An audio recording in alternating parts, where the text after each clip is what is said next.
Hey everyone, today I'm going to show you how to fix screen resolution problems in Windows 11. So let's get started with this quick tutorial. First, power on your system unit and wait until your Windows 11 computer completely loads up. It's important to let everything boot properly before making any changes to your display settings, so give it a moment to fully start. Once your PC is ready, we'll begin by navigating to your Windows Start menu, which is located in your taskbar at the bottom of your screen. Click on it to open the Start menu.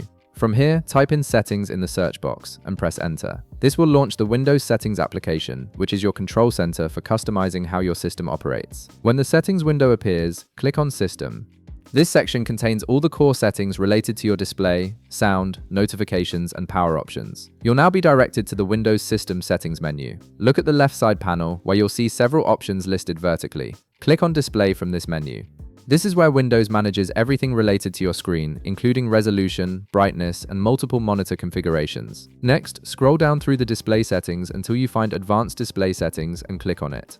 This section provides more detailed control over how your screen renders content. Within the Advanced Display Settings, look for an option called Display Adapter Properties. This is a critical step because it gives you access to the hardware-level settings of your graphics card and monitor. Click on it, and a Display Properties window will appear with several tabs at the top. Within this window, you'll see a button labeled List All Modes. Click on it, and you'll be presented with all the available resolutions that your graphics card and monitor support. This list shows every possible combination of resolution and refresh rate your system can handle. Simply select the one that matches your monitor's native resolution. If you're unsure which resolution to choose, it's usually the highest number available, as that represents your monitor's optimal display quality. Click on the resolution to select it, then click OK to apply the changes.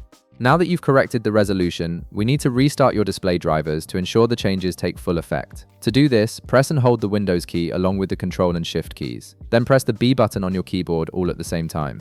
This keyboard shortcut forces Windows to reset your graphics system. Your screen may flicker or go black for a moment, but don't worry, this is completely normal. Once it comes back, your monitor should now display the proper screen resolution with everything looking crisp and clear. And that's it! You've successfully fixed your screen resolution problem in Windows 11. If this video helped you out, be sure to leave a like, subscribe, and I'll see you in the next one.